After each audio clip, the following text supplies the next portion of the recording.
Good morning and welcome to the Morning Scoop for Wednesday, March 16th. This is your daily Buckeye fix. I'm Tom Orr. The spring game is in 31 days, the Notre Dame game in 171 days, the game against Michigan in 255 days. The Ohio State football team is still off enjoying its spring break, so we're going to spend another day hearing from new defensive coordinator Jim Knowles. These clips, as always, are courtesy of the Ohio State University Athletics Department. Now, every new coaching staff has their own terminology, so you'll hear some different names for positions compared to last year's defense when we're talking about the team this year. So here Knowles is going to run through what he calls everyone on the field on that defensive side of the ball. He says some of them are even a little different from what he used at Oklahoma State last year as well. I'd say the terms are a little different, right? Up front right now, because we haven't created a float player yet. We're using a rush end, a tackle, a nose, and an end. So R, T, N, E. Mike and Will at linebackers. Our boundary safety is called a bandit. Our middle safety is called an adjuster. And our nickel is called a nickel. So that's different. That's different than it was at Oklahoma State.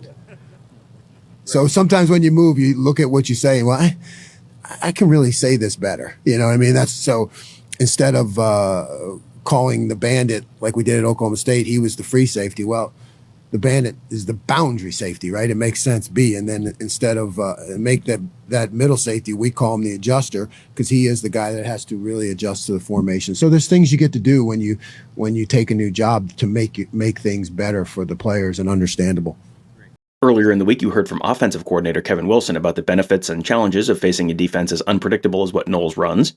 And that goes in the other direction as well. Going up against one of the best offenses in the nation is something that's going to make the Ohio State defense better this fall. Here's Jim Knowles' thoughts on that, and I'm going to apologize in advance. The audio quality gets a little glitchy in a couple spots here for a second, but the rest of the show should be pretty much okay. I tell you what, it is impressive to go against one of the nation's, if not the best offense right here, on the practice field. And I see that. I see what coach has done and all the offensive coach has done with talent. And I know that they're going to be great. And we do have to raise our level of defensive production and accountability to match that and to match what Coach Mick does in the weight room. When we do that, everything else will fall in line, but I'm just focused right now on installing the defense and teaching habits and competition. And that's something that we have to do all the time.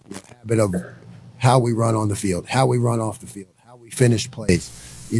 That's just the habits that have to go in order for you to be good. That all starts on day one. On previous shows, you've heard about Knowles as a teacher, but what's the secret to being a great teacher of a football team? How do you keep guys interested in the classroom and the chalkboard kind of teaching before they're able to now finally get back out on the field to apply it in spring ball? It all depends on the professor or the teacher, right? I mean, I had some great lecture classes. Jim Moss, one of the leading psych professors in the country. I remember that class was great. It had like 1,000 people, but that's because it was interactive. And even back then in the 80s, he had short video clips and different ways to grab your attention. So, I mean, there is a role for the lecturer. Like when I get the whole defense, there is a spot for that, but I have to grab their attention.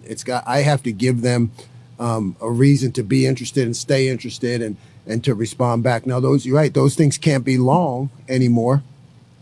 They got to be short, right? I mean, I think the attention spans nowadays are shorter. But then it does move to a lot of individual teaching, but we can still have good lecture classes, but it is the role of the professor to be great. Cade Stover is listed with the tight ends on the roster this spring, but he was working with the linebackers for the first week of practice, and it sounds from what Knowles says like he's going to be somewhere on the defense this spring, and that's something that Knowles is pretty excited about. I mean, Cade is, I can tell already, from the offseason, he's a tough guy. He's, what Mick would in the weight room would call a dude. He's just a guy that shows up, goes to work every day, and he's a guy that's going to fight for the Ohio State.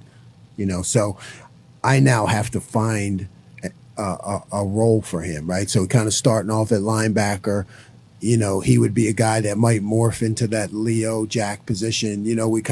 He's a guy I kind of see that we need to give him a job to do. I mean, he's a frontline guy. We need to give him a job to do, put him on the attack, whether that's from the linebacker position or up close to the ball. But I'm still trying to figure that out. But he's a guy that I'm counting on to be a part of the defense. Second-year cornerbacks J.K. Johnson and Jordan Hancock were singled out as two of the most improved players during the offseason. So what has Knowles seen out of those two so far? I didn't know them in the past, but I see them as becoming mature, really quick guys, athletic guys, quick as I watch them in the off-season work. And they have a willingness to get better and to take coaching, whether that's in the weight room and on the field. So I just think there's a ton of potential there. Anytime you're installing a brand new defense, there is a lot to learn. You're going to see a lot of mistakes as guys try to get up to speed. So how does Knowles view the accountability piece of that? Who is ultimately responsible for having those guys ready to play when the season starts? That's my job. I mean, my job is to get them there, because he's exactly right. When it comes to Saturday, I tell them all the time their mistakes on Saturday are on me. Because if they haven't reached that point where they can play free within the scheme, then I haven't done a good enough job teaching them. So, yeah. And then when you watch guys now, you're right. You got to give them the benefit of the doubt, because when you watch a guy that doesn't know what to do, right, he can look lethargic or hesitant. I got to get him to that point. That's the bottom line, and when you install a lot early, sometimes that locks a guy up. But I'll keep adjusting that so we can get guys to play free. Safety Tanner McAllister followed Knowles from Oklahoma State to Columbus. How valuable has that been to have McAllister there, not only in terms of getting his teammates up to speed on the defense, but also just what Knowles is really like as a person and a coach? Yeah, Tanner, I'm really proud of him. He came in here, didn't say a word, and Coach Mick gave him a high honor at our champions banquet.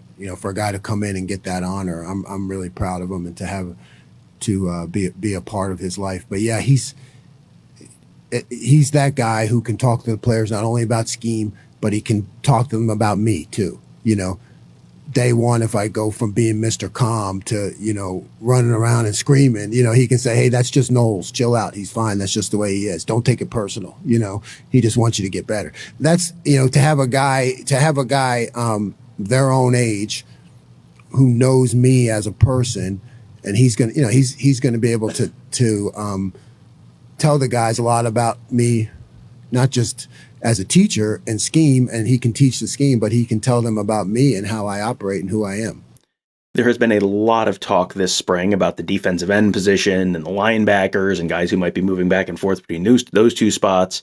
But the defensive tackles are a huge part of this defense for Jim Knowles. So what does he want to see out of those guys on the interior of the defensive line this year?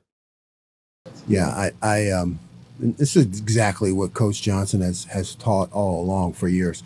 You just want guys that are going to get off the ball and are able to play aggressive and, create havoc for the offense inside. You want guys inside that just cause problems for the offense, that when they look, they have to find ways to double team, because they're worried about the penetration and the plays that guys are going to make in there. It is still very early, but I am finding I really enjoy listening to Jim Knowles talk about football. I hope you guys did as well. Seems to have some very interesting thoughts and have kind of an interesting personality as well. So that's should make him an entertaining listen for you guys, hopefully. I know I have enjoyed having him as an interview subject so far already in his short Ohio State career. So hope you guys enjoyed that one. We will be back with another show, of course, tomorrow. And if you want a little more to listen to today, make sure you check out all of our other great podcasts. Alex Gleitman does Around the Oval, Kevin Noon does Big Me Kickoff, Mark Givler and Bill the Bank Green do Gives in the Bank, Tony Girdman and I will have another episode of Buckeye Weekly. There is a ton of great content on the Buckeye Scoop podcast network. You can find them all by just searching Buckeye Scoop. Subscribe right there. Leave us a 5-star rating and review as well, which will help other folks find those shows. Thank you guys all for joining us. Have a great day. We'll talk to you tomorrow.